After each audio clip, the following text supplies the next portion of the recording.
Berjedega, a demon king who has lived his life on the demon king's standards, which were established by the first demon king in the land, sits on his throne with a sword through his heart.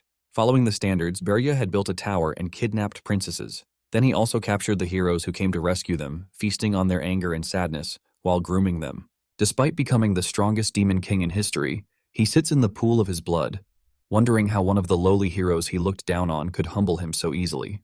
While the other heroes mock him, he then realizes his fault. The heroes he thought he was intimidating were looking down on him this whole time, proving the standards wrong. The hero eventually beheads him, but Berje uses his last strength to blow up the whole room, hoping for a second chance to maybe rewrite the standard. Berje suddenly hears someone call his name, and when he opens his eyes, he finds himself standing in a hall filled with students like him. While he wonders what exactly could have happened, he hears his name again. He then realizes that he's being called to the stage for an award. When he gets to the stage, he is given a red badge, which is usually given to students who graduate from the Demon King Military Academy. It is at that moment that he realizes that he is at his graduation ceremony, which took place 15 years ago. He has been reincarnated. Shortly after, all the graduating students get invited on stage, and as the best graduating student, Berje gets chosen to read the Demon King's standards. Standing before the whole academy, Berje recalls how the entire Demon Kingdom got humiliated by the heroes he captured while strictly following the rules of the kingdom. At that point, he determines that he'll never make the same mistake by swearing to abide by a bunch of rules that would eventually lead to his downfall. To everyone's surprise, Berje declares in front of the whole school that he will never pledge himself to something so unbelievably stupid. He then proceeds to drag the standard even more, calling it trash. The entire staff and students just stand there in disbelief, wondering how Berje, the most well-behaved student, could commit such treason. As a result of his blasphemy, Berje is made to stand trial before all the important demons in the land. For that level of treason, Berje naturally was meant to have been executed on the spot, but considering his previously exemplary conduct and outstanding talent, he is given another chance to redeem himself. The Archduke orders him to withdraw his statement and apologize to the entire demon realm, or he'd be cast out to Arane. Arane is a dimension outside the kingdom where demon kings go to die by the dozens. It could as well be considered a death sentence. During the trial, some of the other high-ranking demons protest that the level of offense he committed does not even deserve him being given a second chance. While the Archduke expects a heartfelt apology, Berje tells him boldly to send him to Arane, and that from there, he'd be able to prove his claim about the standards being nothing but garbage. The whole room erupts, and out of anger, the Archduke makes the pronouncement immediately. Berje gets sent to Arane and is banished from the land. As punishment, all the privileges which normally should be granted to him as the top demon king are cut off, and he is sent to the land without an escort. While Berje falls slowly onto the land of Arane, where humans inhabit, he wonders what it's going to be like, living around the people who unalived him in his previous life. He remarks that he had been arrogant enough to try to conquer Arane, and that was what cost him his life in the first place. Thanks to his demon wings, Berje lands safely on an icy mountain. This time, he's determined not to let the mistakes of his past get to him again while he conquers the land for good. Meanwhile, back in the Demon Kingdom, it's customary for the top graduate from the Demon Academy to serve the top demon from the Demon King Military Academy. Gordon Direk, the top graduate of the Demon Academy, had considered it an honor to serve Berje. Before the graduation ceremony, he and the other best graduating demons had gathered to discuss how lucky he was to be assigned to a demon as powerful as Berje. Berje happens to be of the lineage of rare demonic dragons, making him a once-in-a-lifetime prodigy who'd be remembered in history. Witnessing him throw shades at the demon standards shattered their hopes completely. Despite the blasphemy, Gordon still decides to serve Berje even on Arane. When he arrives, Berje is surprised to see him, as he was told he wouldn't be getting any aid. While he tries to welcome him, Gordon lashes out at him, asking why he had chosen to humiliate the entire kingdom in that manner. Berje just stands there, wondering why Gordon, who apparently was so composed while serving him in his previous life, is genuinely crashing out in front of him. He considers telling him about his regression, but realizes it'll only make him seem insane, so he decides to keep to himself. After calming himself down, Gordon apologizes for his unruly display, declaring that he will fulfill his duty and serve Berje either way. According to the Demon King's standards, the first rule is for each Demon King to build a tower. However, the tower shouldn't be built in an excessively harsh environment, so it'd be easy for heroes to find it. Given that they're currently in a stormy area, Gordon suggests that they relocate elsewhere, as it'd be difficult for humans to make it there. He adds that monsters live in the area, so humans naturally won't want to go there. But Berje, who has a plan of his own, declares that this is exactly where he'll be building his tower. With that being said, he plants a tower seed in the ground and feeds it some of his blood for it to grow. Gordon, watching him, asks how he can easily throw away his pride as a demon king. But Bergie simply replies that the standards are garbage, especially in Arane. The seed suddenly gains consciousness as it slowly assesses the power level of its user. After identifying Bergie as a rare, powerful demon, it rises up to the sky, building a gigantic tower. While it builds the tower, Bergie realizes that the reason demons kept dying on Arane must have been because humans found out the mechanisms of their tower creation after destroying so many of them. They probably then used the knowledge about the standards against them. When the tower gets completed, they both set in and head to the throne room. On their way, Gordon wonders why the tower is empty, because a normal tower should naturally be lurking with guardian demons and monsters. He then remembers that Bergie's privileges got cut off, so he won't be getting any assistance from the demon kingdom. They make it to the throne room on the 5th floor, and while Bergie advances towards his throne, Gordon stops him, reminding him about the second rule of the standards. The rule states that the demon king must kidnap a prince or princess, preferably one who is close to the throne, as they yield more demonic energy. Gordon tells Bergie about the closest kingdom to the mountains, expecting him to kidnap the princess with the highest succession rank so he can absorb their kingdom's rage and use it to grow quickly. To his surprise, Bergie agrees to follow the rule, but states that he already has a princess in mind to kidnap. Although Gordon insists on helping, Bergie makes him stay behind and guard the tower. He then sets out to kidnap the princess with the least presence from the farthest kingdom from the tower, the 13th princess of the Hilderan kingdom. When Bergie gets to the kingdom and finds the princess, he tells her about his intentions to kidnap her. To his surprise, the princess simply asks if he's sure he can handle her. Thrown off course, Bergie boldly replies that he's a demon king, so he can definitely handle her. The princess then submits herself easily, asking him to take her. At this point, Bergie is even more surprised. He asks her if she's secretly plotting something, and she replies that she has always thought a similar fate would befall her since she was born. He warns her that he's not going to let his guard down, but she asks him to chill, stating that there's no way she'd have foreknown that he was going to be coming on that exact day. Bergie then agrees and proceeds to take her with him. When he arrives back in his tower, he hands her over to Gordon, who is still pretty much pissed about his choice. He asks Gordon to take her to the 4th floor, and Gordon is quite surprised as he had expected her to be kept in prison. Bergie then tells him that the princess didn't show any resistance throughout, so he'd like to show her a bit of leniency as well. The 4th floor turns out to be cold and empty. When the princess gets taken there, the awareness of the kidnapping finally hits her as she realizes that she might not be able to experience her life of luxury anymore. Still, for some reason, she finds the dark, cold floor comforting. The following day, Bergie receives an invitation from the Tower of Beasts, which has been established on Arane long before his arrival.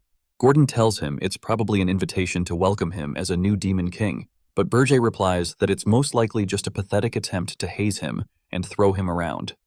Demon kings are fundamentally too proud to join hands with anyone else. However, in Arane, an unprecedented factor, the demon kings are forced to go against their pride and work together.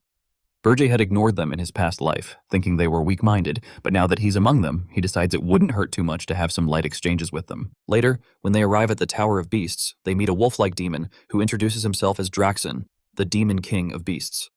Draxon claims to have been ruling over his vicinity for 70 years, asking if Bergie is the new demon king, while trying to intimidate him.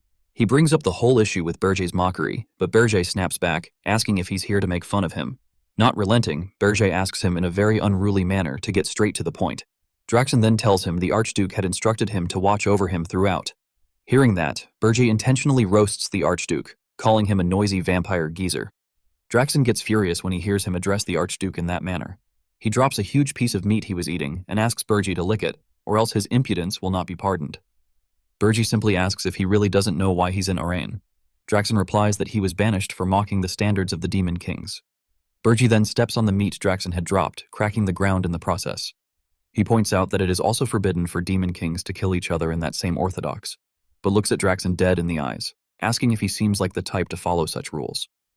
At that moment, Draxon feels chills run down his spine as he has never met any demon with such a level of aura. Sweating under his skin, he hurriedly tells him that the Archduke had asked him to confirm if he had kidnapped a princess as expected. He states that if Bergie does not report within a month, he will lose his authority. But Bergie interrupts him, telling him it has been sorted, as he has already kidnapped a princess who suits his taste. He then takes his leave immediately after with Gordon. Back at his tower, Gordon remarks that Bergie has finally shown the majesty of a demon king, and Bergie replies that it was simply something he had to do to keep the Beast King off their backs for the meantime at least, even though he tells Gordon to prepare for the worst at any time. Shortly after, he asks Gordon to go and check the princess's condition, while stating that they need to find a way to put her to good use. When Gordon leaves, Bergie thinks to himself about how troublesome things might be for them and Arane, because there's a chance that the other Demon Kings might equally hold a grudge against him. He then realizes that the consequences of mocking the standards might actually be beyond him. Deep in thought, he remarks that even if he were given another chance, he'd still make the same decision, as he'd rather die than make the same mistake of bowing his head to garbage. Berge then decides to check his point balance for the reward obtained for kidnapping a princess. Since he had abducted one of the princesses with the lowest ranks, he expects his reward to be only a few hundred demonic energy points. When he checks the balance, he is shocked to find out that he has been awarded 13,000 points. While he wonders why he got so many points, he receives a video recording from Draxon, congratulating him on his feat. Draxon states that he's truly impressed, as what Berge achieved is in no way an easy feat. Still wondering what's going on, Gordon returns, calling out to Berge about a problem with the 4th floor. When Berge gets there, he is shocked to see that what was an empty room has now become an ecosystem booming with life. He finds it strange because, from his knowledge, only one spiritist on the continent is capable of something like that, and it's definitely not the 13th princess. That's when it dawns on him that the princess he kidnapped isn't the 13th princess. When he asks about it, the princess just smiles at him and introduces herself as Ernan Hildurin, the first princess of the kingdom of Hildurin. Meanwhile, in the Hildurin kingdom, reports get to the king about the sudden abduction of his first and most precious daughter. The king then immediately goes into a rage as he summons the strongest heroes of the entire kingdom to kill the demon king responsible and bring back his daughter. Ernan smirks at Berge, reminding him that she asked him earlier if he could handle her. Realizing that she is the genius elemental mage who is full of mana, he asks her how she was able to fool him back then. Ernan then shows him a ring, which she claims is responsible for hiding her mana, and calls it her family heirloom. After successfully fooling him, she asks him if he wants to send her back, but Berge considers his chances. He thinks about it and notes that not only will he be mocked and thought of as a coward, but it'll be harder for him to collect demonic energy, so for these reasons, he must stick it through. Suddenly, he gets notified that he's been targeted, and there's rage has been sent towards him. This boosts his demonic energy points.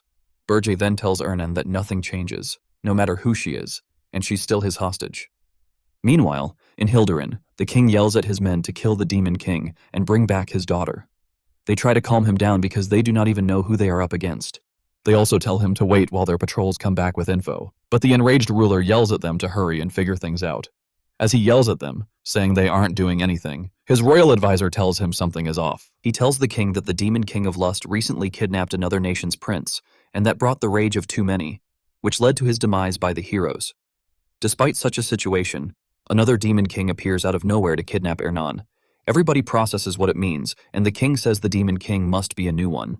Some seconds later, a guard reports that they have found traces of teleporting magic which headed north, and the assumed destination is the Urgist Mountains.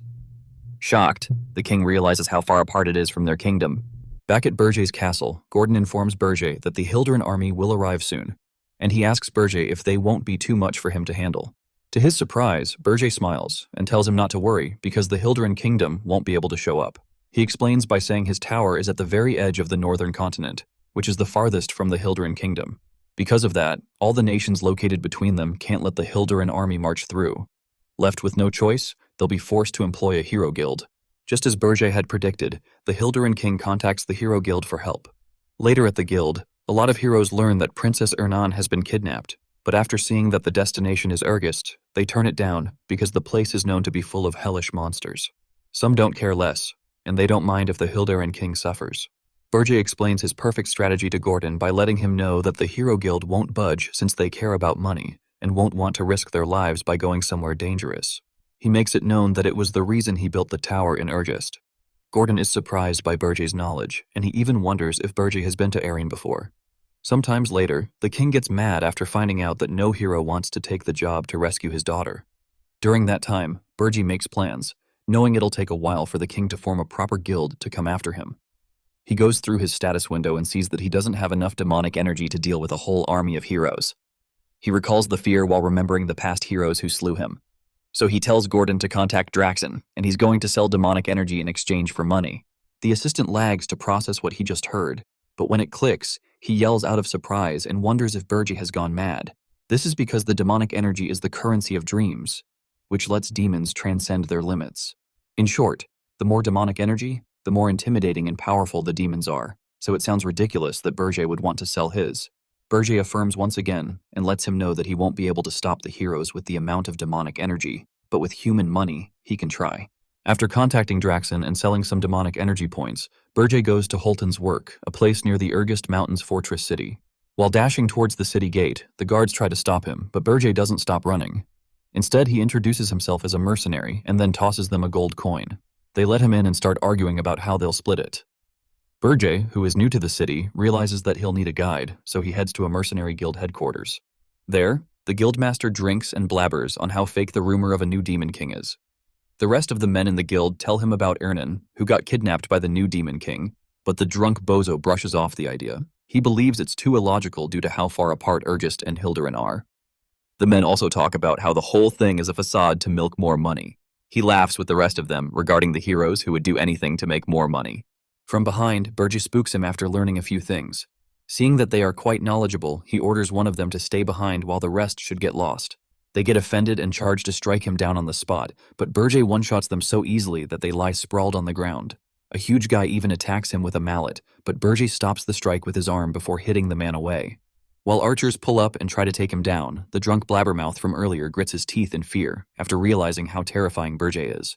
Meanwhile, outside the guild, passers-by hear the commotion, and they don't find it surprising since it's not unusual. After a while, everything quiets down, so Berger talks to the only conscious person in the room, telling him he'll spare him if he answers his question. The man folds and begs for his life. Berger then asks for the location of the slave market, so the man takes him there. Berger sees that they are only humans, so he asks if there are other races. While at it, he hands the man a huge purse filled with gold coins. The blabbermouth instantly leads the way, while grinning from ear to ear. There, Berger learns that humans and demons have one thing in common. They can do anything for their desires. As the man takes Berger to a separate room, Berger recalls telling Gordon about his plan to acquire an elf slave, preferably to act as a spy and create chaos among the heroes. During that time, Hero Hill and Cargill of Hilderin meets with the king and promises to rescue the princess and bring the demon king's head in the name of justice. At the slave market, Berger believes using an elf for his operation will be very good since elves are very innocent. The slave master shows up and asks Berger who he's buying. Berger tells him he'll take the elf. Then he tells the slave master that the guild captain will be the one to pay. The man is shocked, but he keeps his emotions in check after Berger questions him. The captain agrees and hands the slave master some money. Berger then tells them to excuse him while he talks to the elf personally. The slave master gives him a heads up, saying the elf might go berserk, but Berger tells him not to worry about it since the guild master will pay for any damage caused. Left alone, Berger walks into the cage and magically releases the shackles binding the elf. After sensing his energy, the elf concludes Berger isn't a human but a demon. He asks Berger what business he has with him. Berger tells him he wants to give him a chance to enact vengeance on humans. The elf admits the offer is tempting, but then he says he can't trust demons as much as humans. Berger tells him he's different, and he vows to set him free in the next 50 years if he does his bidding. He reminds the elf how short 50 years is compared to their lifespan. Still, the elf reminds Berger how it's always been the goal of demons to destroy the World Tree, along with the world which the elves serve and protect, so he finds it hard to trust Berger. He then thinks about it and finds it strange for a demon to seek an elf's help. After hearing him out, Berger vows on the Demon King's standards to fulfill his promise and not do harm to the World Tree. The elf sees how serious he is since he knows how serious the Demon King's standard is. With that, Berger releases the shackles on his limbs and demands that the elf vow on the World Tree to pledge allegiance to him for the next 50 years. The elf notes how strange Berger is. He introduces himself as Granada from the Maple tribe and says he'll only make the vow once he sees the Demon King who sent Berger. Berger casually introduces himself as the Demon King, and Granada bursts out laughing. He calls it a sick joke because there's no way a Demon King will leave his tower, where he's at his strongest, just to talk directly with a slave. While laughing his guts out, Granada says he'll pledge allegiance to Berger for 100 years if Berger truly is the Demon King. Berger takes his offer, and when they arrive at the 5th floor of the tower, Berger sits on his throne and reminds him of the 100-year contract. Granada yells at him angrily, believing it's a scam because the Demon Lord's castle isn't supposed to be empty. He complains about the tower, saying that at the rate at which things are, Berger won't last up to a year, and the hero's party will tear him apart. Granada then refuses to work with him. Berger releases his immense aura while reminding him about their contract, and Granada immediately changes his decision. The tremendous aura was proof in itself, and it made Granada realize Berger is the real deal. Also, a while earlier, on their way to the tower, Granada recalls how all the gigantic demons lurking in the mountains didn't attack them, so it confirmed his theory of Berge being the Demon King. Granada then bows and does what he promised to do for 100 years. After his vow, he expects an important assignment from Berge, but the Demon King shocks him by asking him to prepare a meal. Shortly after, Granada makes food in the kitchen and wonders if that was the reason Berge came all the way to town. He then sees a weird lady with floating elementals offering to assist him. After finishing the preparations, they gather in the dining room to feast on their meal. There, Granada learns that the person who assisted him in making lunch was the first princess of Hilderan. He immediately loses his mind while yelling at Berge for doing something so risky, despite not having any defense against the heroes. Gordon even nods to support him, but Berge tells Granada that it is the reason he bought him. He calms the elf and tells him to eat. The Demon King tries his food out and commends it. Hernan also chips in that she helped, and the elf gets confused about what's right and wrong in the tower. A while later, Berge takes Granada to the 4th floor. There, the elf asks him if he wants him to fight the heroes. Berge tells him not to, and states that if the heroes have gotten close to the tower, then it'll be over for him. He tells Granada that what he'll be doing is disrupting the human world. Berge affirms, but before that, he tells the elf he needs to check his skills. Granada logically questions his sanity, knowing fully well that he can't beat a Demon King in his tower. For that reason, Berge handicaps their sparring session by offering to use only one hand and no demonic energy. He then places a wager whereby if Granada wins, he'll reduce Granada's contract duration by 50 years. The elf gets fired up and then promises to go all out. He instantly goes on the offense, pushing Berge back with his sharp strikes. Berge parries and weaves his attacks while noting that Granada's movements are still fine despite being enslaved for a long time. He then asks if Granada absorbed the mana around him to enhance his physical abilities. He calls it a fitting style for an elf. Granada then tells him that no average elf can pull off his next stunt. He makes a hand seal and amps his arm with rocks. He then binds Berge's feet with vines and lunges at him, yelling that he's wide open. Unfortunately for him, things don't go as he expects, because Berge reminds him he's up against the Demon King. He promises not to use demonic energy, and will try his best to control his strength so he doesn't kill Granada. Granada painfully gets mollywopped despite the handicap. Later, Berge visits the Red Hawk mercenaries, and the guild captain sucks up to him. The other injured mercenaries watch dejectedly as their leader acts to the person who got them in their sorry state. Suddenly, Berge throws a bag of gold coins at them, saying it's their deposit, and the men's mood turns a complete 180. They join their leader in his glazing, which has the man wondering if he should get a new team. After that, Berge tells them he'll be adding a new member to their team. The captain immediately agrees, but the men try to stop him. But as soon as they see Granada, who appears to be in a more sorry state than they are, they cry for him and accept him as their comrades. Berge simply observes them while noting that even though they act mediocre, they are very competent. Berge does the math and knows that Hilderan's hero who defeated the Demon King of Lust, will be on his way, so Berge orders the Red Hawk mercenaries to investigate Hilon. After returning to the tower, Berge notes that it's time to get stronger. Normally, the demonic energy points can be used to enhance the tower or the Demon King himself, but since Berge had sold all his points, the only way for him to get stronger is to use the Spirit Blossom. It is a crystal of mana that sprouts after absorbing the mana of nature, and once it's consumed, it'll grant an immense boost in strength. Under normal circumstances, nature has been tampered with by humans, but the Urgist Mountains are a place filled with powerful monsters, so the spirit blossoms around the place must have spent long years naturally absorbing the mana of nature. As a result, the blossom's energy has become very refined. Berge then sets out to find some spirit blossoms, but Gordon stops him and reminds him that it's risky and difficult to find because monsters will attack him once they see an opening. Berge tells him he can easily deal with the monsters, but he notes that finding the spirit blossoms will be difficult unless they have a mana detector. Coincidentally, they hear a knock at the door and see Ernan asking them if they are busy. An idea immediately pops into Berge's mind, so he takes her out of the tower with him. When they leave the place, she jubilates, saying she's been bored lately. She then tells Berge to keep his promise to let her decorate the 4th floor the way she wants if she successfully finds what he's looking for. He agrees while wondering what she means by that, since she's already decorated the place. While she thanks her stars for knocking on their door, Berge places his arms around her and then takes off high into the air. At first, Ernan screams her lungs out, but after several seconds, she opens her eyes and sees how vast the world looks. She's impressed because she never got to see it since she was always locked up in her kingdom, training and studying.